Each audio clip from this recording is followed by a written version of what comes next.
Bismillahirrahmanirrahim. Assalamualaikum warahmatullahi wabarakatuh. Alhamdulillah wassalatu wassalamu ala Rasulillah Sayyidina Muhammad bin Abdullah wa ala alihi wa ashabihi wa mawala. Allahumma asbahna ala fitratil Islam wa kalimatil ikhlas wa ala dini nabiyina Muhammadin sallallahu alaihi wasallam wa ala millati abina Ibrahim hanifa wa ma kana minal musyrikin. Asbahna wa asbahal mulku lillahi walhamdulillah la syarika lah la ilaha illa huwa wa ilaihin nusyur. Radina billahi rabba wa bil islami dina wa bi Muhammadin sallallahu alaihi wasallam nabiyya wa rasula. Rabbana la ilma lana illa ma 'allamtana fa'allimna ma yanfa'una. Rabbana zidna ilman nafi'a warzuqna fahma. Rabbana shrah lana sudurana wa yassir lana umurana wa hlul 'uqdatam min alsinatina yafqahu qawlana amma ba'du. Baik jamaah sekalian, alhamdulillah kita bisa bertemu kembali dalam kajian fikih muamalat. Beberapa materi yang sudah saya sampaikan, yang pertama adalah tentang urgensi atau pentingnya kajian fikih muamalat, kemudian syariah dan konvensional, apa itu ekonomi syariah, apa itu ekonomi konvensional. Yang keduanya adalah merupakan hal yang berbeda. Kemudian setelah itu saya menyampaikan nadhariyatul mal, pandangan Islam tentang harta. Dan yang terakhir adalah nadhariyatul milkiyah, pandangan Islam tentang hak milik. Di catatan saya sudah ada 2 poin yang saya sampaikan dari nadhariyatul milkiyah. Ini yang terakhir. Materi terakhir yang saya sampaikan ini ya, bahwa konsep yang pertama, semua yang ada di langit dan di bumi adalah milik Allah, bukan milik kita. Karenanya kita tidak memiliki kebebasan, kita hanya menjadi pengelola, atau bahasa umumnya kita sebut kita hanya menerima amanah dari Allah Subhanahu wa Ta'ala, bukan memiliki. Ini poin-poin yang sudah saya sampaikan. Saya mau menyampaikan materi ini tadinya, tapi karena tadi kata pengurusnya kalau memang mau menyangkut tentang Ramadan yang mendekati itu masalah zakat, infak dan sedekah. Kira-kira mau saya lanjutkan yang tadi nadhariyatul mal atau lebih mendesak tentang zakat tuh?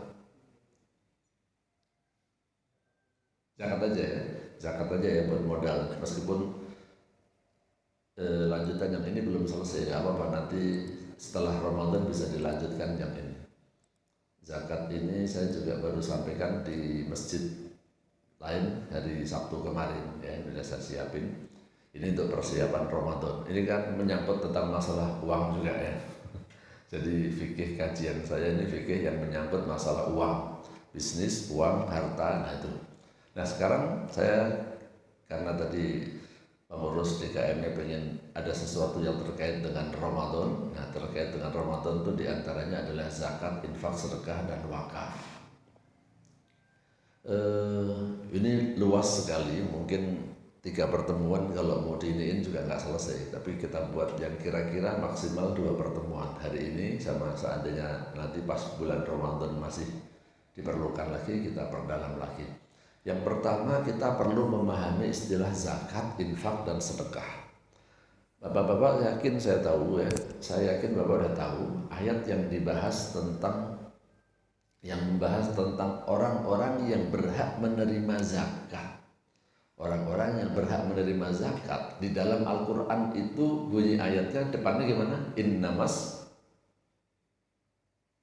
belum hafal ya? Belum hafal. Innamas shadaqatu lil fuqara'i wal masakin. Nah saya mau menggaris bawahi kata innamas shadaqatu ya. Pertanyaan saya, innamas shadaqatu, shadaqat itu sebenarnya maksudnya apa di situ? Yang ini Pak ayatnya. Kata shadaqat ini yang dimaksud apa ini? Ini saya mau membahas tentang diksi atau istilah zakat, infak, dan sedekah. Bedanya apa? Nah gitu. Sebenarnya ayat ini membahas tentang sedekah apa tentang zakat? Innamas sadaqatu lil fuqara'i wal masakin wal 'amilina 'alaiha wal mu'allafati qulubuhum. Bahkan saya tambah dengan ayat ini. Ini mungkin lebih jelas. Khudh min amwalihim. Ya. Ini menggunakan redaksi apa ini? Lihat ya sebentar. Ini yang dimaksud apa nih ya? Zakat apa sedekah? Zakat. Tapi di sini bunyi ayatnya khudh min amwalihim shadaqatan tutahhiruhum wa tuzakkihim biha wa shalli alaihim. Dan ini ayat yang sering dibahas tentang zakat, di antaranya ini ya, bahwasanya ambillah sebagian dari harta mereka sedekah. Tutahhiruhum wa tuzakkihim biha, yang bisa membersihkan dan mensucikan mereka. Wa shalli alaihim, dan doakan mereka. Setelah kamu ambil hartanya, kamu doakan. Ayat yang satunya ini juga sama. Kalau kita membahas tentang siapa orang-orang yang berhak menerima zakat di sini, padahal katanya sedekah, bukan kata khudh innamaz zakawat, bukan, tapi innamas sedekah. Ya. 1 fakir, 2 miskin, 3 amil, 4 mu'allaf, 5 riqab, 6 ghorim, 7 sabilillah, 8 ibnu sabil. Semua berbicara tentang orang ya. Fakir tuh ya orang, miskin tuh ya orang, amil ya orang. Tapi suka dibelokkan sedikit tentang sabilillah nanti biasanya ya. Sebenarnya kalau kita lihat sih, ini bicara tentang manusia, person, fakir, miskin, amil, mu'alaf, budak yang banyak utang, orang yang fisabilillah, kemudian orang yang di dalam perjalanan. Tapi begitu kata fisabilillah ini yang bahasa Indonesia suka meluaskan makna sehingga berubah. Nah, sekarang kembali ke sini. Ini perlu diketahui supaya kita nggak bingung ya. Jadi begini jemaah sekalian. Kalau yang kita kenal sekarang kan sangat dikenal zakat, infak, sedekah, wakaf. Nah, sebenarnya sedekah itu nama yang paling umum, istilah yang paling luas. Setiap kebaikan itu namanya sedekah. Saya ulang lagi, sedekah itu nama yang paling umum. Setiap tindakan yang baik itu dikategorikan sebagai sedekah dalam bahasa syariat Islam. Bahkan termasuk kebaikan-kebaikan yang tidak pakai duit, nggak pakai harta, itu juga sedekah. Contohnya apa? Senyum. Nah, ini dalil-dalilnya. Kullu ma'rufin sedekah. Setiap kebaikan adalah sedekah. Tabassumuka fi wajhi akhika sedekah. Senyum kamu kepada saudaramu itu adalah sedekah. Kalau saya senyum kepada gadis-gadis yang cantik gimana? Sedekah enggak, Pak?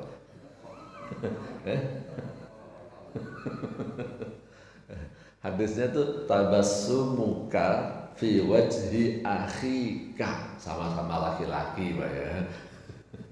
Kalau saya senyum sama gadis yang cantik-cantik, istri saya cemburu nanti. Ya. Apalagi wa fi bud'i ahadikum shadaqah. Apa itu artinya?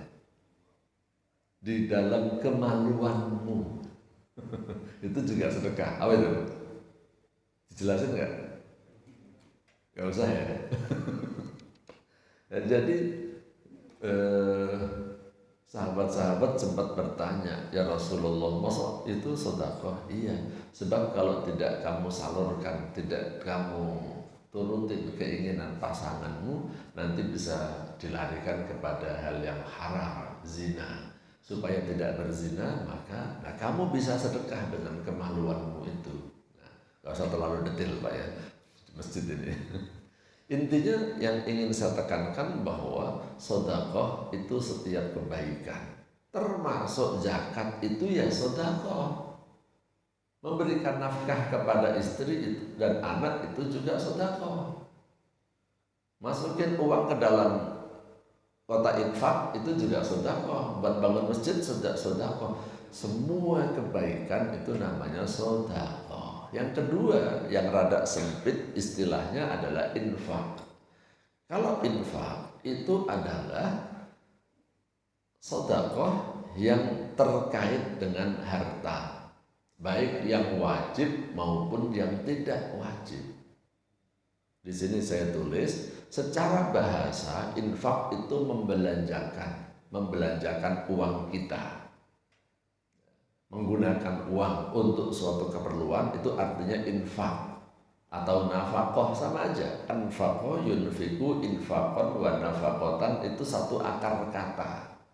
Ya, sama dengan sujud, masjid, sajadah itu sebenarnya satu akar kata. Nah, infak atau nafkah menyalurkan sebagian harta untuk apa saja, baik untuk hal yang maksiat maupun untuk hal yang taat, kebaikan maupun keburukan. Setiap kali menggunakan harta itu secara bahasa Arab namanya infak.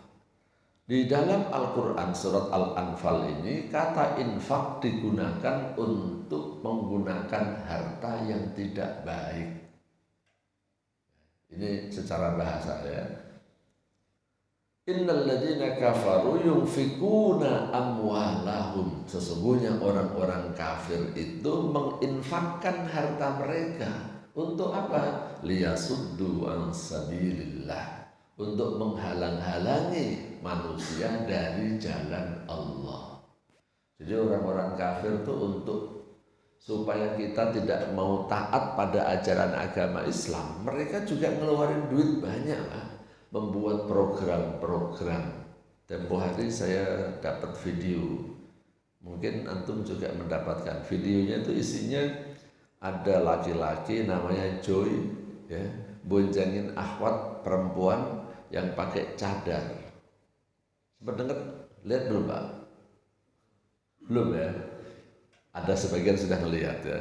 Contoh itu Pak, itu orang mau mengajarkan supaya melihat bahwa perkawinan beda agama itu hal yang baik. Sengaja dia membuat video itu bagus, disebarkan. Itu videonya video bagus, itu artinya bukan amatiran, sengaja dibuat. Itu kan pakai duit juga kan. Syuting itu kan butuh biaya. Saya kalau syuting untuk kantor, untuk rekaman tanya jawab aja ya butuh biaya, butuh studio ya, butuh operator, butuh sutradara yang ngaturnya. Ini sengaja dibuat itu untuk mengajarkan keburukan, supaya sesuatu yang dilarang oleh Allah Subhanahu wa taala kita pandang sebagai sesuatu yang baik. Cara menyampaikannya di situ bagus, tapi tujuannya jelek ya. Perkawinan beda agama. Perkawinan beda agama. Kalau wanitanya muslimah itu mutlak semua melarang. Udah ada fatwanya dari MUI sebenarnya. Fatwanya dari MUI itu yang tanda tangan adalah Wapres. Saya ada fatwanya, nanti kalau perlu saya tunjukkan.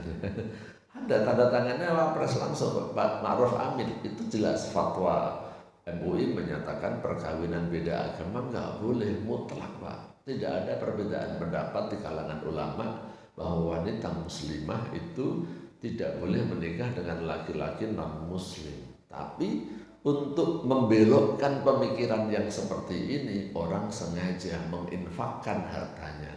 Jadi yang ingin saya sampaikan di sini, sebenarnya kata infak itu artinya membelanjakan harta.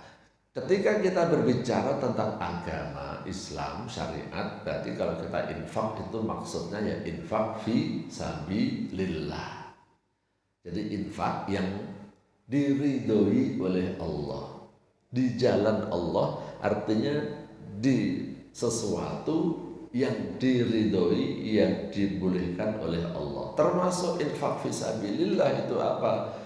Kalian memberikan uang kepada istri kamu, kepada anakmu. Ada hadis begitu. Itu termasuk dinarun anfaqtahu fi ahlika ya. 1 dinar yang kamu infakkan kepada keluargamu. Nah, jadi infak itu membelanjakan harta baik untuk maksiat maupun untuk taat, yang wajib maupun yang sunnah. Dalam hal ini zakat juga bisa diungkapkan dengan kata infak karena dia merupakan bentuk kegiatan yang menyangkut masalah harta kita. Di sini saya tulis ada yang sunnah, ada yang wajib. Yang sunnah contohnya kita masukin uang di kotak amal di belakang. Yang wajib contohnya zakat. Jadi zakat bisa diungkapkan dengan kata infak maupun sedekah. Nah kalau begitu zakat sebenarnya apa Ustaz? Ya, zakat itu sebenarnya adalah infak yang wajib. Nah biar cepatnya di situ. Zakat itu adalah infak yang wajib. Ya, kalau saya tulis rincinya di sini, zakat secara bahasa berarti tumbuh dan berkembang, yaitu sedekah yang memiliki aturan tertentu yang sudah baku dan harus ditaati, baik klasifikasinya, waktunya, kadarnya maupun penerima manfaatnya. Zakat itu sedekah yang wajib dengan aturan tertentu. Kalau bahasa sederhananya begitu. Zakat itu beda dengan infak biasa.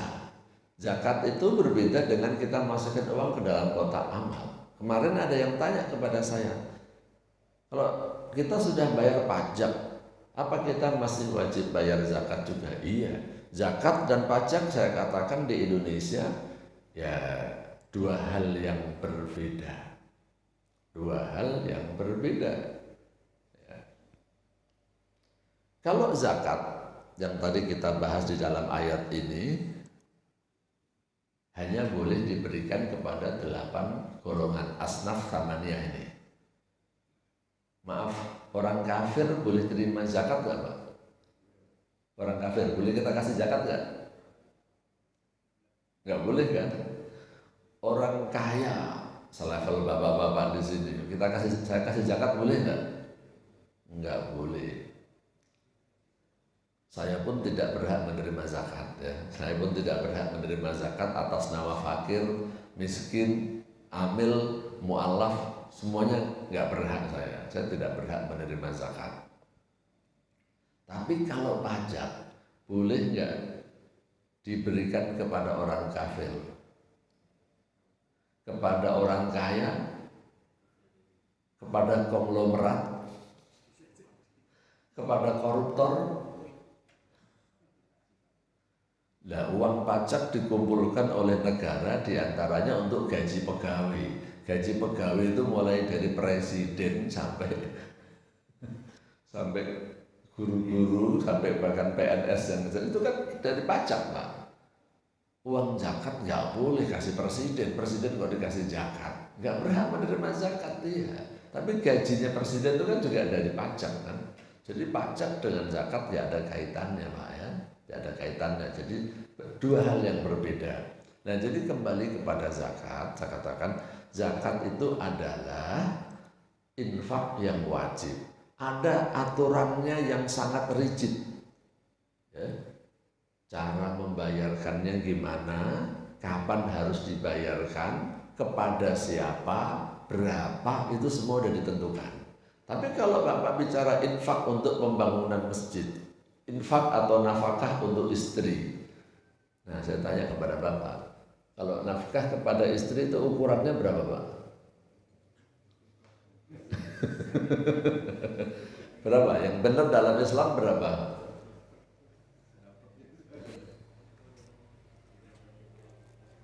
Memang selama ini Bapak ngasih ke istri berapa? Sebagian besar atau sebagian kecil? Memang sebagian lagi kemana Pak? Ya jadi mau saya sampaikan, sebenarnya nggak ada kewajiban memberikan nafkah kepada istri dan anak dengan kata-kata semua harta suami itu harta istri, nggak ada Pak. Kewajiban kita itu adalah mencukupi kebutuhan istri secara wajar. Ya, kebutuhan Pak, bukan keinginan. Ya. Kalau keinginan tuh nggak ada batasnya, keinginan nggak ada batasnya. Tapi kalau kebutuhan itu ada batasnya. Berapa kebutuhan orang hidup di Indonesia, Pak? Berapa? Sudah ada standarnya loh Pak. Bapak jangan ngarang-ngarang nanti. Kebutuhan saya mau jalan-jalan ke kebutuhan saya mau nonton, kebutuhan saya misalnya mau ngopi di Starbucks. Itu bukan kebutuhan, itu keinginan. Ya, itu keinginan. Kebutuhan orang Indonesia itu sudah dibuat standar. Kalau menurut BPS, ya, Badan Pusat Statistik itu kira-kira 550.000. Kalau menurut Basnas itu kira-kira kebutuhan orang Indonesia itu 770.000 per bulan, per orang ya, per kepala. Itu bicara kebutuhan.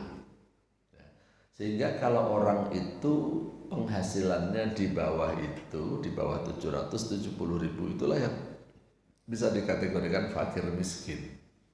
Kalau 1.500.000 ya secara umum dia sudah berada di atas garis kemiskinan istilahnya. Dia sudah tidak miskin lagi. Ya. Apakah boleh berhak menerima zakat? Ya kalau ada pasal yang lain boleh. Mungkin dia tergolong amil, mungkin dia tergolong gorim, gitu ya, atau hal yang lainnya. Jadi intinya sekarang kita bisa memahami dari sini dulu, sedekah itu yang paling besar. Di bawah sedekah ada yang rada sempit namanya infak, yang lebih sempit lagi namanya zakat. Nah kalau wakaf, ya, kalau wakaf itu bagian daripada infak ataupun sedekah, tapi yang modelnya berbeda. Wakaf itu artinya berhenti. Ya. Kalau di undang-undang bahasanya, undang-undang wakaf, perbuatan hukum wakif untuk memisahkan dan atau menyerahkan sebagian harta benda miliknya untuk dimanfaatkan selamanya atau untuk jangka waktu tertentu sesuai dengan kepentingannya guna keperluan ibadah dan atau kesejahteraan umum menurut syariah. Ini undang-undang ya, ini undang-undang wakaf. Tapi kalau mau saya jelasin gampangnya, wakaf itu sedekah yang modelnya hanya boleh digunakan sesuai dengan akad dari orang yang berwakaf. Saya wakaf untuk masjid, maka hanya boleh digunakan untuk masjid. Ini wakaf untuk anak yatim, hanya boleh digunakan untuk anak yatim. Wakaf itu artinya berhenti, berhenti di situ. Kepentingannya hanya sesuai dengan yang diucapkan oleh wakif atau yang disampaikan oleh wakif maunya apa. Enggak boleh dipindahkan, enggak boleh dialihkan, enggak boleh diruslah, enggak boleh dijual belikan, enggak boleh diwaris. Dan kalau Bapak melakukan wakaf sudah sesuai dengan undang-undang, dalam arti Bapak daftarkan ke kantor urusan agama, pejabat pembuat akta ikrar wakaf, maka wakaf Bapak itu dibebaskan dari pajak. Ya, nggak usah bayar pajak. Ya. Alhamdulillah, contohnya di kompleks saya itu kita beli tanah buat bangun masjid. Ada tanah yang dari developer, tapi ada keinginan kayak jamaah di sini pengen masjidnya ditingkat. Nah, saya bilang kalau di sini memang mau nggak mau harus ditingkat. Kalau di kompleks saya kiri kanannya waktu itu tanah kosong, ngapain ditingkat? Nggak usah ditingkat. Mendingan dilebarin, itu tanah beli semua. Kenapa? Tanahnya murah, 300.000 masalahnya Pak. Ada orang jual 300.000. Daripada kita ningkatin ke atas, konstruksinya mahal, lebarin 300.000 kok. Kecuali kalau dia jual yang mahal, 3 juta, 5 juta. Di sini mungkin udah sampai situ Pak ya. 300.000, beli aja. Akhirnya kita beli sekitar 3.500 meter. Tapi saya bilang, dibuat wakaf. Sebelum dibangun buat wakaf dulu supaya apa? Bebas pajak. Jadi nggak ada bayar pajak Pak. Bahkan kita buat strateginya apa istilahnya, diperpendek jalannya, kita minta bantuan kepada orang lah, gimana caranya supaya ini bisa cepat selesai. Ini wakaf, memang niatnya wakaf, tidak ada milik siapa-siapa. Udah, jadi sampai sekarang nggak ada bayar PBB, bayar apa, nggak ada pajaknya ya. Bahkan termasuk kalau itu diwakafkan langsung pemiliknya, nggak ada pajak jual belinya. Ya, pajak jual beli kan lumayan Pak ya, kalau tanahnya gede. Nah itu wakaf Pak, kelebihannya, tapi harus yang resmi didaftarkan di KUA ya. Nah ini pengertian zakat, infak, sedekah dan wakaf. Di dalam Islam sebenarnya ada beberapa ibadah yang menggunakan harta. Ini diantaranya ada zakat, infak, nafkah, sedekah, wakaf, hibah, hadiah, wasiat, tabarruk, kifarat, ada dam, ada hadyu, ada udhiyah atau kurban. Ya. Ini menunjukkan bahwa Islam itu punya kepedulian terhadap masalah harta. Islam itu membolehkan umatnya memiliki harta yang banyak asalkan halal. Menegakkan Islam itu membutuhkan harta. Tanpa ada harta sulit untuk menegakkan Islam. Jadi orang Islam sebenarnya perlu didorong, dimotivasi untuk kaya. Tetapi kaya harus dengan sumber cara yang halal. Maka di ungkapan saya di awal-awal, carilah harta yang halal walaupun banyak. Nah, gitu. Sebab ini semua butuh duit Pak. Ini semua butuh duit ya. Ini hadiah ibadah-ibadah yang terkait dengan masalah duit. Ya, tapi nggak usah dibahas semua. Sekilas aja zakat, infak, sedekah udah, wakaf sudah. Nafkah itu sebenarnya persamaan kata dari infak. Cuman dalam penggunaannya nafkah itu lebih banyak digunakan jika infak diberikan kepada keluarga. Hibah itu pemberian kepada orang lain secara cuma-cuma. Ini lebih sering dilakukan oleh orang tua kepada anaknya sebelum dia mati, bukan warisan ya. Bapak kalau membagi harta kepada anak itu bukan warisan, itu namanya hibah. Kalau warisan itu kalau yang punya udah mati, kalau belum mati nggak ada warisan. Dan warisan itu bukan pemberian dari orang. Warisan itu adalah pemberian dari Tuhan, dari Allah Subhanahu wa Ta'ala. Ayatnya ada. Bapaknya kasih sekian, anaknya kasih sekian, istri kasih sekian, anak kasih sekian, ya. Itu dari Al-Qur'an, pemberian dari Allah yang konsepnya terkait dengan materi saya bulan yang lalu. Di mana konsepnya semua harta itu milik Allah. Amanahnya dititipkan kepada kita. Ketika orang yang menerima amanah meninggal dunia, maka harta ini kembali menjadi milik Allah. Inna lillahi wa inna ilaihi raji'un. Kembali kepada Allah. Kita juga kembali kepada Allah. Harta yang dititipkan kepada kita juga kembali menjadi milik Allah. Lalu Allah turunkan ayat. Nah itu kan udah jadi milik saya kan. Bagi deh, suami dapat 1/4, istri dapat 1/8. Bapak kandung atau ibu kandung dapat 1/6. Nanti anak itu sisanya. Anak laki-laki kasih 2 bagian, anak perempuan kasih 1 bagian. Itu semua dari ayat, ya, dari Al-Quran. Jadi kalau masih hidup itu namanya hadiah. Kalau wasiat itu kebajikan yang dilakukan seseorang pada waktu dia masih hidup, tapi pelaksanaannya nanti kalau sudah mati. Misalnya saya berwasiat, nanti kalau saya mati itu di rekening bank saya ada duit 1 miliar, yang 300 juta kasihkan buat pembangunan masjid ya. Nah itu contohnya. Pada waktu masih hidup saya, uang itu saya nikmatin. Kalau ada bagi hasilnya, hasil investasi buat saya hidup. Tapi kalau saya mati, secara otomatis ahli waris harus melaksanakan yang sekian tadi diwasiatkan, salurkan. Kalau tidak, dosa. Dan tidak boleh diwaris. Tapi ada batasannya, wasiat itu 1/3, maksimal 1/3. Tabarruk itu kebajikan di dalam masalah kajian fikih muamalat itu ada uang, istilahnya apa ya? Akad tuh ada 2 Pak. Ada akad tabarruk, ada akad muawadhah. Akad yang tujuannya non komersial, hanya sekedar tolong menolong dengan orang tuh namanya tabarruk. Contohnya asuransi. Asuransi itu konsepnya Islam adalah tabarrur. Kita konsepnya konsep tolong menolong, tidak mencari keuntungan. Kalau kifarat itu denda. Contohnya orang yang berpuasa, ya, maka dikenakan denda.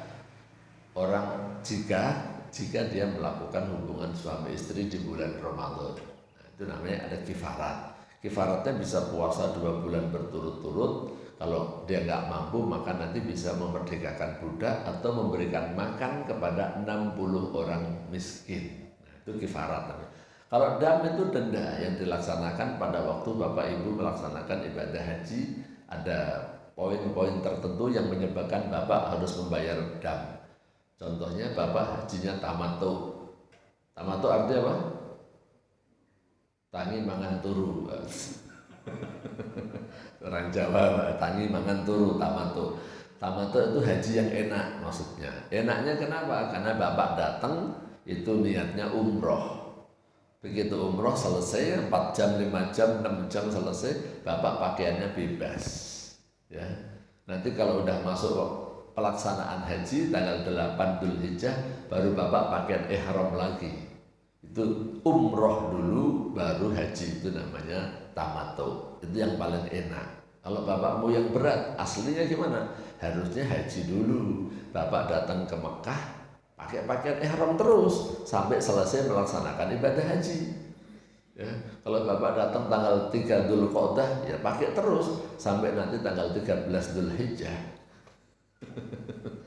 Itu haji ifrad. Haji dulu, setelah haji selesai Bapak istirahat, nanti lain hari laksanakan umroh, itu namanya haji ifrad. Nah, itu nggak kena denda, nggak kena dam. Kalau hadyu itu hadiah pemotongan hewan yang dilaksanakan di kota suci pada waktu Bapak melaksanakan ibadah haji. Sunnah ini ya. Jadi semacam kurban tapi di tanah suci itu disebut dengan hadyu ya. Rasulullah pernah memberikan hadyu 100 ekor unta.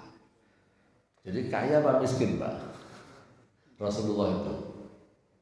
Kalau orang miskin mana bisa memberikan hadyu sampai 100 ekor unta. Sekitar 70 kalau nggak salah itu dipotong sendiri. Maksudnya beliau menyembelih untanya sendiri. 70 ekor. Orang bisa menyembelih sampai 70 sapi kira-kira, Pak. 70 unta itu kira-kira orangnya kuat apa letoy, Pak? Coba aja Bapak nyembelih sapi 10 biji ya. Coba. Capek, Pak. Rasulullah itu memang luar biasa fisiknya. Kekayaannya juga luar biasa, 100 ekor unta. Ya. Kemudian yang terakhir yang saya tulis adalah udhiyah atau kurban. Nah, ini baru pembukaan tentang zakat, infak, sedekah. Ada yang mau ditanyakan nggak, Pak? Ini soalnya akademis banget ini, rada jelimet. Ada yang mau Pak tanyakan dulu? Kalau ada ditanyakan boleh. Kalau nggak ada baru saya lanjutkan. Silakan. Kalau ada yang kesulitan silakan. Tidak, ya jelas ya, yatim itu tidak masuk ke dalam kelompok yang menerima zakat karena tidak ada perbedaan pendapat. Ayat yang membahas tentang orang-orang yang berhak menerima zakat adalah ini. Ya, yatim tidak ada. Tapi, nah saya jelasin Pak ya. Apabila anak yatim itu orang yang miskin, nah dia masuk bukan sebagai yatim tapi sebagai fakir atau miskin. Umumnya di Indonesia itu anak yatim itu ya miskin atau fakir, tapi ada juga yatim yang kaya. Tadi malam saya ngomongin sama istri saya di rumah, mau berbagi sesuatu untuk cari yang fakir miskin. Terus mantu saya nanya, kalau ini boleh nggak Pak janda, Bi boleh nggak janda? Tergantung jandanya. Istri saya bilang, janda yang di sebelah tuh kaya. Sebutin di sebelah rumah saya ada ya janda-janda yang kaya, itu nggak berhak. Ada anaknya, anak yatim juga, itu nggak berhak. Ya kaya dia Pak ya. Jadi fakir miskin dengan yatim itu hal yang berbeda. Kalau yang berhak menerima zakat itu adalah fakir dan miskin. Anak yatim kalau fakir boleh, tapi kalau anak yatim yang kaya tidak boleh. Anak yatim itu sampai usia berapa? Nah, sampai akil balik, ya sampai akil balik. Tidak semua yang tidak memiliki ayah itu yatim. Kalau gitu saya juga yatim nanti Pak. Dan nggak punya ayah, nggak punya ibu sekarang, yatim piatu. Ini kelihatannya sepele tapi penting. Karena ada hadis yang menyatakan begini, siapa yang mengusap kepala anak yatim, maka Allah akan mencatat dengan setiap rambut yang diusapnya dengan satu kebajikan. Sering dengar itu kan Pak?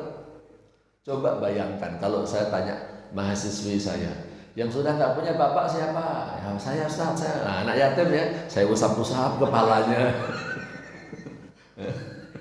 Sini, nah, usap-usap kepalanya, saya suruh tiduran di. Kan anak yatim, mengusap kepala anak yatim kan sunnah, kan? Nah, makanya harus dipahami, yatim itu sebelum akil balik. Akil balik itu batasannya apa Pak? Kalau wanita? Kalau sudah menstruasi ya. Kalau hukum Islam sebenarnya jelas ya. Tapi kalau batasan dewasa menurut hukum di Indonesia itu umur berapa Pak?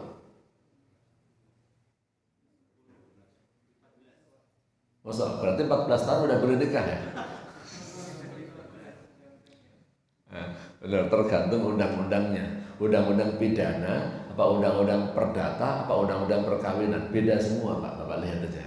Ada yang 17, ada yang 18, ada yang 19. Kalau nggak percaya nanti Bapak lihat.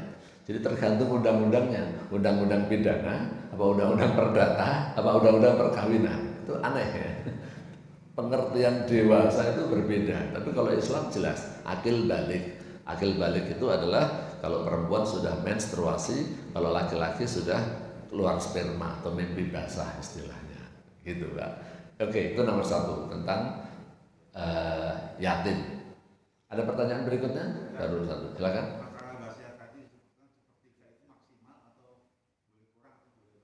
Boleh kurang, tidak boleh lebih. Itu adalah maksimal ya. Jadi kalau misal saya punya kekayaan 1 miliar, saya berpesan nanti yang 100 juta kasihkan ke masjid, itu wajib dieksekusi, dilaksanakan. Kalau saya bilang 500 juta nanti sedekahkan ke masjid ya, apabila saya meninggal dunia, warisan saya itu nanti ada 1 miliar, nanti yang 500 juta serahkan ke masjid, maka bukan wasiatnya batal, tapi yang dieksekusi hanya 333 juta saja. Selebihnya itu nanti buat ahli waris.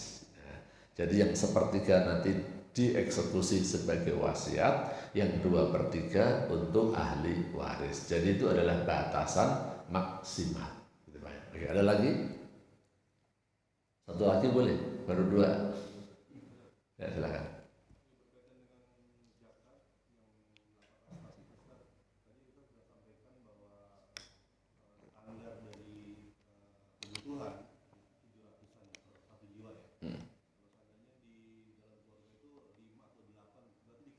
Iya betul.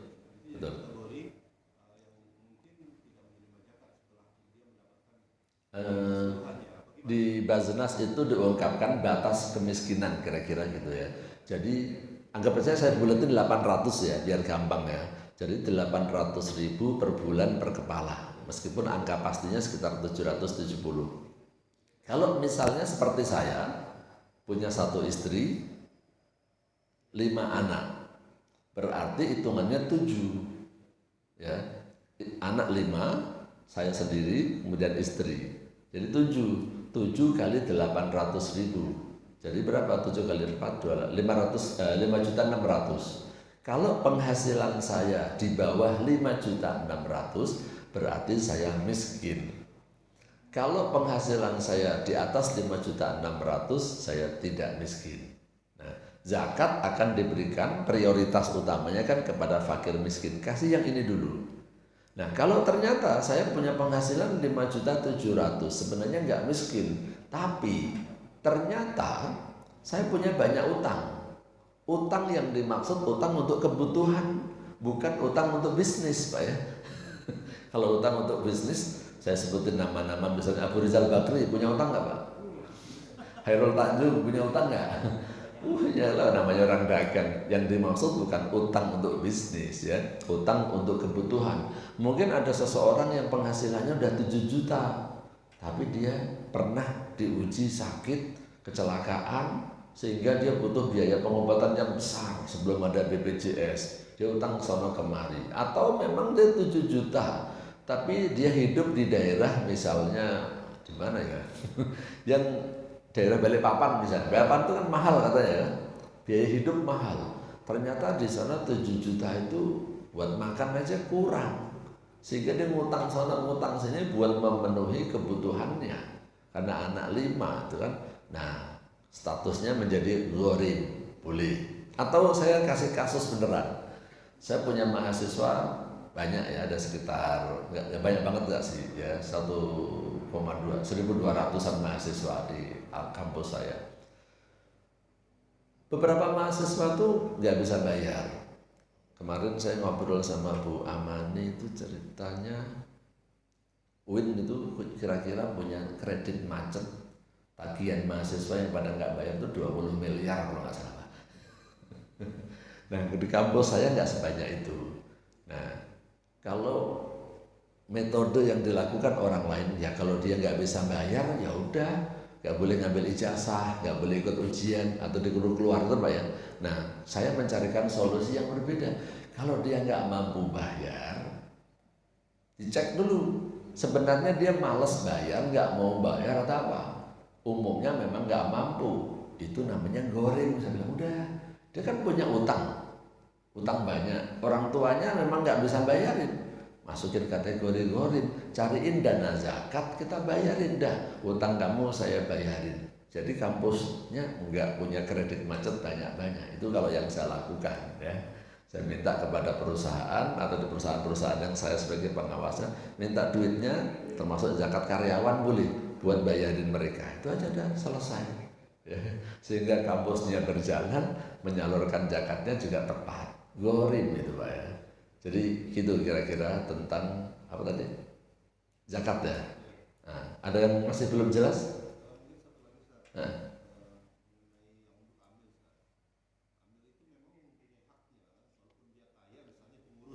Ya. Betul. Tetapi betul. Tapi, nah ini yang penting.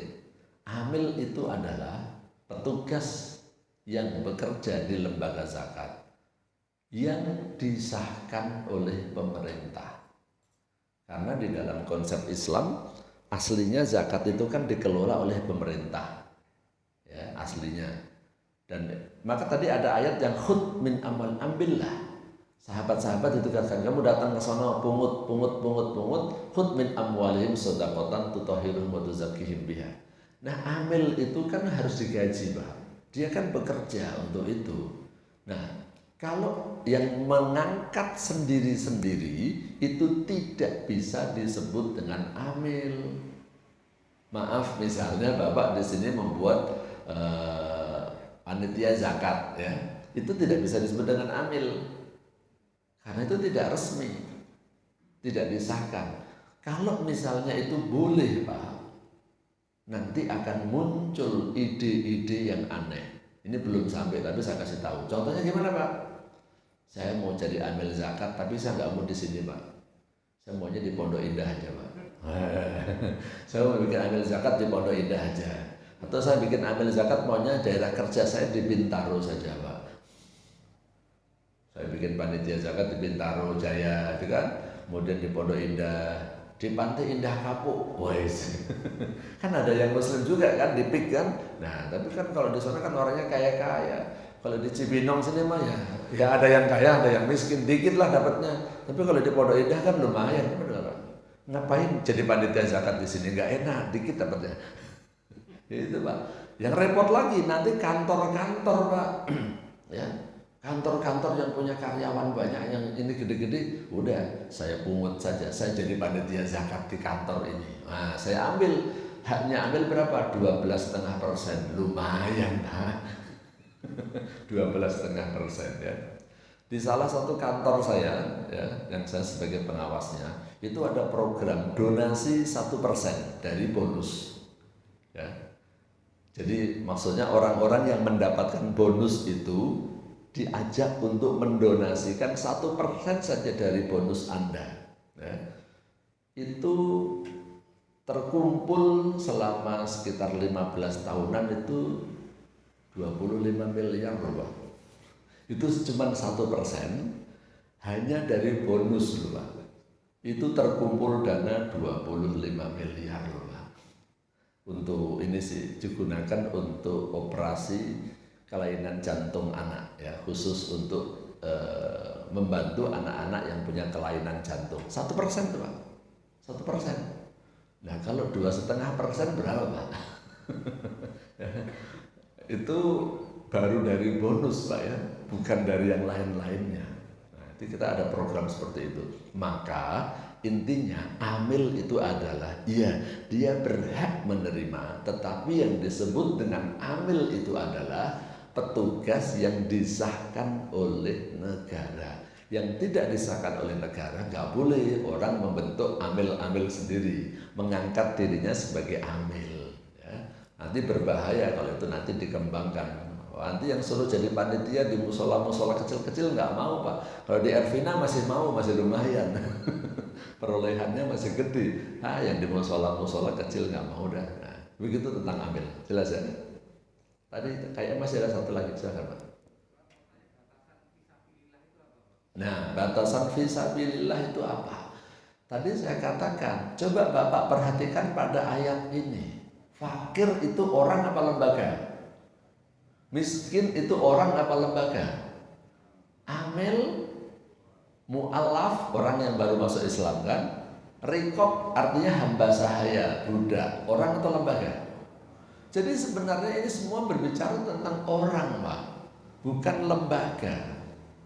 Maksud saya bukan musola itu lembaga fisabilillah, majelis taklim lembaga fisabilillah, panti asuhan lembaga fisabilillah, bukan. Fisabilillah dalam konteks yang paling jelas di zaman Nabi itu maksudnya adalah para tentara yang diberangkatkan untuk berjihad itu butuh bekal Pak. Dan mereka kan nggak digaji, mereka butuh bekal dan mereka juga butuh sangu untuk apa? Sangu sama ya? Untuk yang ditinggalin yang di rumahnya. Para pejuang itu kan pergi kan, bisa berbulan-bulan. Nah terus istri anaknya di rumah gimana Pak? Nah itu tinggalannya itu kalau bahasa Jawanya ya. Jadi mereka itu butuh dana untuk yang ditinggalin di rumahnya, untuk bekal dia, untuk senjata. Coba kalau kayak tentara Rusia tuh Pak, rencananya 3 hari, ternyata 25 hari di sana. Belum selesai ya. Nah, kalau kehabisan logistik kan dia pasti bisa kalah kan. Mereka butuh modal. Ya, mereka butuh modal. Jadi yang dimaksud sabilillah pada waktu Rasulullah zaman itu sebenarnya ini Pak. Ya. Dalam kondisi tidak perang, nah sekarang buat siapa nih? Buat orang-orang yang mengkhususkan dirinya untuk menegakkan agama Allah. Maaf, saya mencontohkan diri saya nggak bisa dimasukkan fisabilillah Pak. Ya, contoh ini ya. Kenapa? Ya saya memang memberikan waktu saya untuk penegakan agama Islam. Katakanlah di mana? Di masjid, di kantor, di kampus, tapi kan saya digaji Pak, udah dapat gaji, ya kan? Ya udah itulah balasan fisabilillah saya sebenarnya dari gaji itu. Saya jadi dosen, ngajar siang malam, kan dapat gaji dari kampusnya. Saya menegakkan Islam di kampus, di perusahaan, kan dapat gaji dari perusahaan. Ya, kalau orang berdakwah, maaf ya sekali lagi, orang berdakwah rata-rata sekarang udah dikasih, ya kan? Imbalan dari lembaganya. Jadi nggak bisa masuk kategori fisabilillah. Tapi kalau misalnya ada orang yang dia sebenarnya harusnya bekerja, dia sekarang meninggalkan pekerjaannya, ya. Dan sekarang saya nggak kerja deh, ya. Saya khususkan waktu saya buat di masjid, ya. Dan saya ngajar di masjid, ngimamin masjid, mungkin jadi muadzin. Saya nggak kemana-mana, deh. Saya khususkan waktu saya buat masjid. Nah itu fisabilillah ya Pak. Ya. Kalau kayak saya, kalau ada waktu kerja, saya kerja ke kantor Pak. Kalau disuruh ceramah misalnya, ada urusan kantor, maaf Pak, saya nggak bisa, ada kerjaan kantor. Karena saya bukan orang yang mengkhususkan diri saya untuk berdakwah. Ya. Kalau ada kantor dengan ceramah, saya akan mengutamakan kantor karena di kantor saya digaji. Nah gitu. Jadi misalnya nih, mohon maaf, saya kasihkan zakat kepada Ustadz Yusuf Mansur, Agim, siapa lagi, Pak Quraish Shihab. Ini kan orang-orang fisabilillah, para ustadz nggak bisa kan. Mereka sudah punya penghasilan yang banyak dari kegiatan-kegiatan dakwahnya. Itu kira-kira fisabilillah. Makanya boleh, kalau menurut saya, ya, yang saya praktekkan di kompleks saya diantaranya apa? Mohon maaf ya, marbot masjid. Itu kalau di kompleks saya dibayar pakai uang zakat aja. Itu kan karyawan, itu kan bukan karyawan saya, kan karyawan untuk agama Allah dia kan. Lagi pula marbot itu kira-kira orang kaya orang miskin. Kira-kira yang mau jadi marbot masjid kan. Nah, ini idenya begini. Kan kalau di luar komplek, marbot masjid itu kan digajinya cuma 300, 500, itu kan Pak ya. Bapak coba aja tanya yang di luar komplek, ya. Itu nggak manusiawi, masjidnya jadi kotor. Kenapa? Marbotnya sambilan. Sekarang marbot bagaimana dia serius ngurusin masjid full time, ya digaji secara wajar, ya, supaya dia itu bisa tetap makan, bisa ngasih makan anaknya dan istrinya kalau dia udah nikah, hanya bekerja ngurus masjid. Ya fisabilillah itu Pak. Maka uang zakat di kompleks saya itu saya kumpulkan diantaranya untuk menggaji marbot masjid. Supaya apa? Marbotnya mendapatkan kehidupan yang wajar. Tidak mewah, tidak wajar ya. Dan masjidnya terawat dengan bersih dan rapi, manusiawi ya. Apa boleh ada fisabilillah itu Pak. Ini contoh ya. Bukan ke masjidnya tapi ke orangnya. Berapa sih gaji dia selama setahun? Udah kita anggarkan dari zakat itu ya. Gitu tentang fisabilillah. Jelas Pak ya? Oke. Nah sekarang saya lanjutkan sedikit lagi. Udah suruh kayaknya. Saya tambah dikit ya, sedikit aja tentang zakat. Sedikit lagi. Potensi nggak usah. Yang penting sekarang ini aja Pak ya. Zakat fitr dan zakat mal. Ini aja singkat saja satu slide ini. Zakat itu hanya ada dua Pak ya. Zakat itu hanya ada dua. Namanya zakatul fitr sama zakatul mal. Zakatul fitr di Indonesia kan menjadi zakat fitrah. Kelihatannya ini cuman tambah huruf tak doang. Zakatul fitr, sedekatul fitr ditambahin tak jadi sedekatul fitroti, zakatul fitroti. Tapi ini membuat pemahaman orang tentang zakat fitrah ini bias. Disebut dengan zakatul fitr ya, di dalam hadisnya yang ini sedekatul fitri bukan fitrah ya, menggunakan kata sedekah Pak, maksudnya zakat. Fitr bukan fitrah. Fitr itu maksudnya dari kata idul fitri Pak.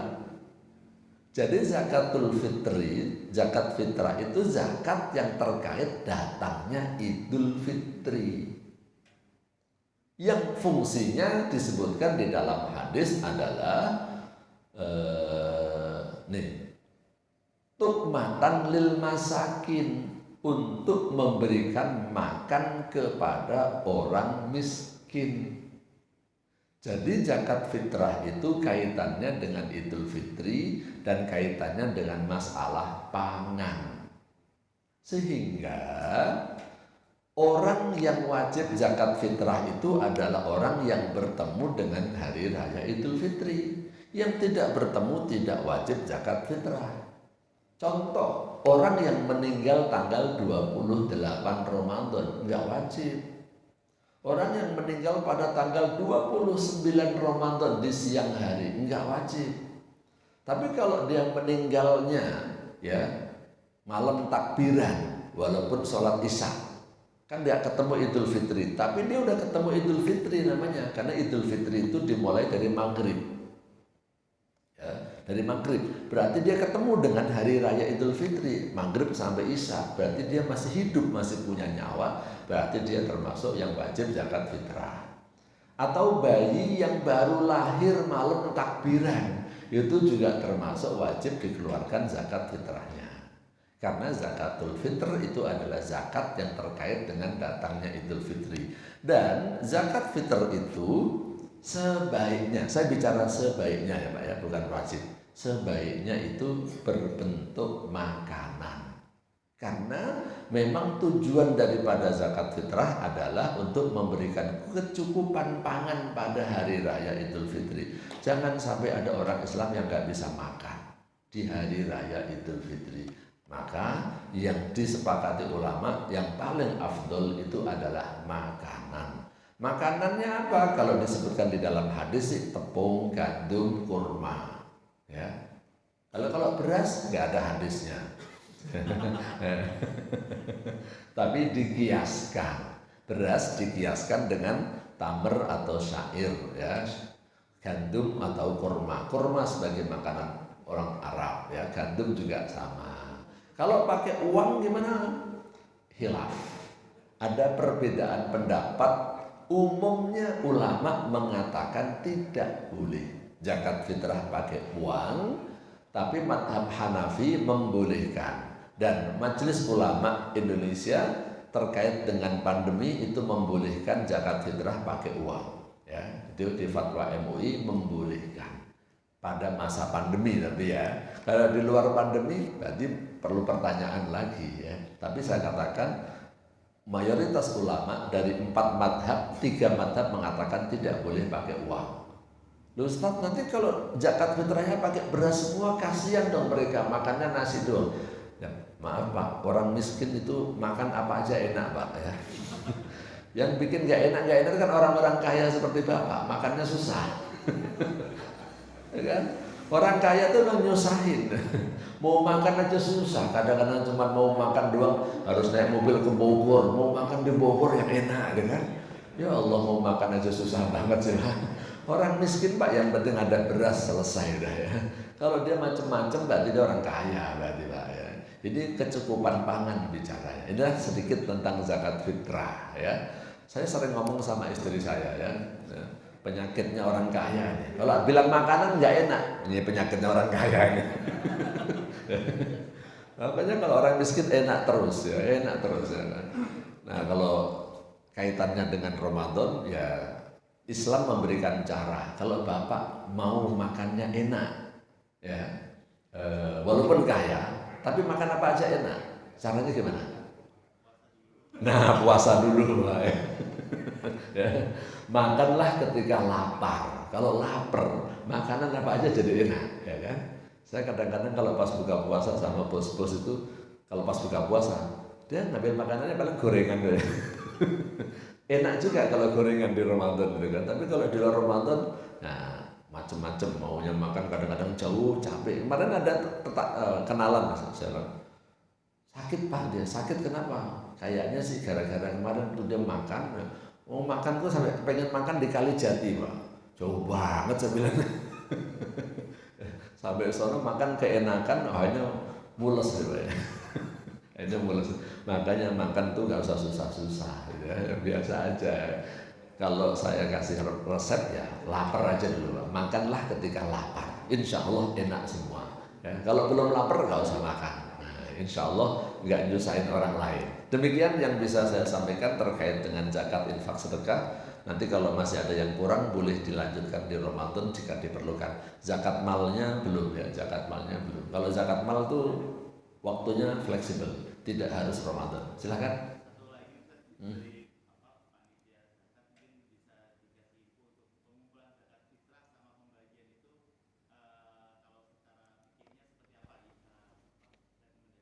Oke, rekomendasi aja ya, bukan kewajiban bukan ya. Ya, dalam konteks kekinian, kalau saya terapkan di kompleks saya gini, saya menganjurkan kepada para jamaah kalau bisa zakat fitrahnya pakai beras, sesuai dengan beras yang dikonsumsi masing-masing. Ya, karena aslinya begitu. Kalau biasa pakai beras merah ya beras merah, biasa pakai beras hitam ya beras hitam. Ada beras hitam nggak Pak? Ada kan? Bapak belum pernah lihat beras hitam ya? Di sini dijual nggak ya? Bukan ketan hitam, bukan, beras. Ya. Karena di perusahaan saya itu membuat suplemen, di antara bahannya itu adalah black rice, ya beras hitam. Tapi memang Di antara kendalanya cari raw materialnya susah, termasuk susah. Raw material dari beras hitam itu termasuk susah. Ya. Tapi jangan cerita tentang perusahaan saya. Jadi intinya biasakan. Kalau boleh, kalau jamaahnya mau, suruh bawa beras masing-masing. Ustaz, nanti terkumpul berasnya berbeda-beda dong. Iya, nanti dicampur antara beras yang jelek dengan beras yang buruk. Nanti jadinya bagus semua. Ya. Tapi kalau misalnya dia nggak mau beras, dia uang. Nah, kalau dia uang, sifatnya nitip. Pak, saya nitip uang untuk zakat fitrah. Nanti panitia belikan beras. Nah, panitia belikan beras. Ini supaya tidak ada khilafiyah. Kalau diberikan beras, ya semua ulama membolehkan. Tapi kalau dibagikan dalam bentuk uang, cuman madzhab Hanafi yang membolehkan masalahnya, gitu ya. Kalau dia nitip uang, nggak apa-apa, dia kan cuma nitip. Sebenarnya dia mau zakatnya pakai beras, cuman mau praktis, titip aja deh. Tolong belikan beras dulu, nanti setelah kamu belikan beras, bagikan itu zakat fitrah saya kepada orang-orang yang berhak. Ini kalau rekomendasi ya. Jadi kalau saya menerapkan itu, saya tidak mewajibkan jamaah bawa beras, tapi saya kalau di kompleks saya bilang, panitia nanti duit yang terkumpul dari zakat fitrah semua belikan beras. Ya, semua belikan beras supaya para petani juga laku. Pedagang beras biar laku ya, biar melimpah makanan di rumah orang-orang yang fakir miskin. Kemudian pelaksanaannya jangan terlalu cepat, maksudnya jangan tanggal 1 Ramadan, 2 Ramadan, jangan ya. Nanti teman-teman dari kelompok lain itu mengatakan itu zakat fitrah Bapak nggak sah ya, nggak sah ya. Paling cepat Bapak boleh memajukan sebelum Idul Fitri itu adalah setelah tanggal 16 Ramadan ya. Jadi pengumpulan zakat fitrah itu sifatnya baru nitip saja bilangnya, ini titip kepada panitia untuk didistribusikan zakat fitrah ini. Nah, itu boleh dilaksanakan setelah tanggal 16 Ramadan, jangan sebelum Ramadan. Kenapa? Tujuan zakat fitrah itu untuk Idul Fitri sebenarnya. Kalau Bapak bagikan sekarang ya udah habis Idul Fitri. Ya. Jadi setelah 16 Ramadan itu mulai collectingnya.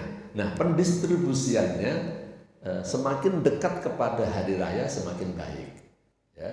Jangan terlalu cepat tanggal 25 Ramadan, jangan. Bapak bisa laksanakan tanggal 28 atau tanggal 29 Ramadan lah ya. Itu lebih bagus ya. Itu namanya takjil. Umumnya ulama membolehkan ya. Takjil itu mendahulukan. Tapi maaf ya, ada kelompok lain yang saya suka dengar di radio itu mengatakan tidak sah ya. Karena belum waktunya. Zakat fitrah itu untuk Idul Fitri. Ya udah dibayarkan pada malam takbir Idul Fitri. Nah saya bilang, kalau orangnya sedikit bisa Pak. Nah kalau yang zakat fitrah banyak, panitianya dikit, repot Pak ya. Iya, kalang kabut. Misalnya ada yang bayar zakat fitrah malam Idul Fitri misalnya. Terus Bapak membagiinnya kapan? Saya pernah ngalamin, memang merepotkan, tapi pernah kejadian. Akhirnya apa saya lakukan Pak? Ini zakat fitrah, banyak orang yang bayarnya terlambat, malam takbiran baru pada bayar. Mereka cari afdolnya. Saya jadi panitia, gimana coba? Mau saya tolak, kok zakat ditolak sih? Jadi marah juga deh. Sayang juga, akhirnya Pak. Untungnya alhamdulillah saya itu sudah punya jamaah tetap, jamaah pengajian orang-orang duafa ya. Nah khusus pengajian untuk membantu rumah tangga, tukang kebersihan dan segala macam. Pengajian orang-orang duafa, memang saya punya pengajian sekitar 250 orang. Nah itu saya undang supaya datang nanti sholat id di sini ya. Ada koordinatornya, suruh sholat id di tempat saya. Sebelum sholat id itu saya bagikan kepada mereka berasnya. Beneran itu. Setelah beras dibagikan mereka udah habis, nah baru mulai sholat Idul Fitri. Sampai seperti itu Pak, merepotkan sekali. Tapi kalau nggak gitu kita dosa. Nggak boleh menunda pembagian zakat fitrah setelah sholat Idul Fitri. Solusinya sampai seperti itu. Kejadian sekali ini Pak, mudah-mudahan tidak terjadi lagi ya. Nah makanya saya bilang, kalau zakat fitrahnya orang menyerahkan itu sedikit, fakir miskinnya banyak, gampang. Tapi kalau tinggal di komplek ini mungkin hampir nggak ada yang fakir miskin. Kita harus ngambil orang fakir miskin dari luar. Sedangkan di komplek orangnya banyak yang bayar zakat fitrah, merepotkan sekali. Maka yang saya lakukan, saya sarankan rekomendasinya begitu, dilakukanlah kolektifnya setelah tanggal 16 Ramadan, sebaiknya beras, tapi uang jangan ditolak, nanti takutnya jamaahnya marah-marah nanti kalau belum tahu ya. Jadi Bapak collecting, nanti dibelikan beras, Bapak udah cari channel-channel pedagang beras, supaya semua pedagang beras merasakan nikmatnya Idul Fitri. Sebagaimana pedagang kambing merasakan nikmatnya Idul Adha. Para travel menikmati Idul Adha dengan korban, dengan hajinya. Begitu Islam memang membagi-bagi ya, urusannya beda-beda. Jadi saran saya seperti itu tentang zakat fitrah. Jelas Pak ya? Baik. Ada lagi? Kalau masih ada? Nggak ada? Oke, kalau nggak ada, nanti kalau mendesak ya, misalnya nunggu pengajiannya masih lama Pak ya. Dan ada, silakan.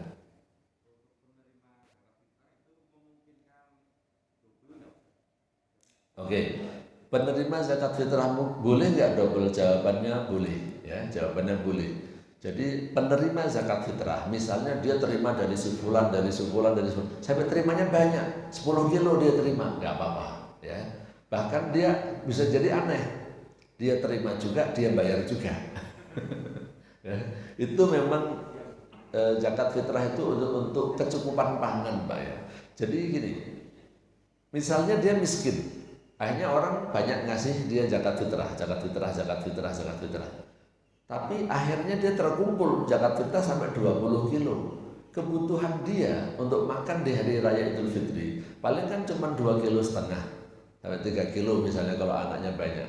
Maka dia termasuk wajib zakat fitrah juga karena dia sekarang sudah terima banyak beras. Nah, jadi boleh double dan boleh jadi orang itu ya membayar yang menerima, begitu Pak ya. Beda halnya dengan zakat mal. Kalau zakat mal itu secara umum tapi mustahik dengan muzaki itu adalah orang yang berbeda. Muzaki bukan mustahik bukan muzaki, kecuali amil. Dia bisa menjadi muzaki dan mustahik. Amil misalnya aja, saya alhamdulillah sudah punya gaji dari perusahaan. Gaji saya mencapai 1 nisab, maka saya wajib berzakat. Misalnya saya diminta oleh lembaga zakat, Ustadz di sini ya jadi karyawan atau jadi konsultan syariahnya misalnya ya, saya dikasih gaji, boleh ya. Saya dikasih. Kenapa? Posisi saya sebagai amil, tapi amil itu ada batasan. Anggaran keseluruhan amil itu maksimalnya 12,5%. Keseluruhan amil ya, seluruh pegawai dan belanja pegawai itu maksimal 12,5%. Begitu Pak kira-kira tentang zakat penerimanya. Nah kemudian tadi saya bilang barangkali panitia zakat atau jamaah ada yang mendesak nanti, kan kalau hitungannya kita ketemu lagi nanti di akhir-akhir Ramadan ya. Insya Allah kalau ketemu lagi. Sementara Bapak udah ada hal-hal yang mendesak, boleh nanti tanya lewat WA saya ya. Tanya lewat WA saya. Kalau Bapak bertanya konsultasi tentang zakat, kemudian Bapak bayar zakat, saya berharap saya kok dapat pahalanya. Gak usah bayar, tenang aja Pak.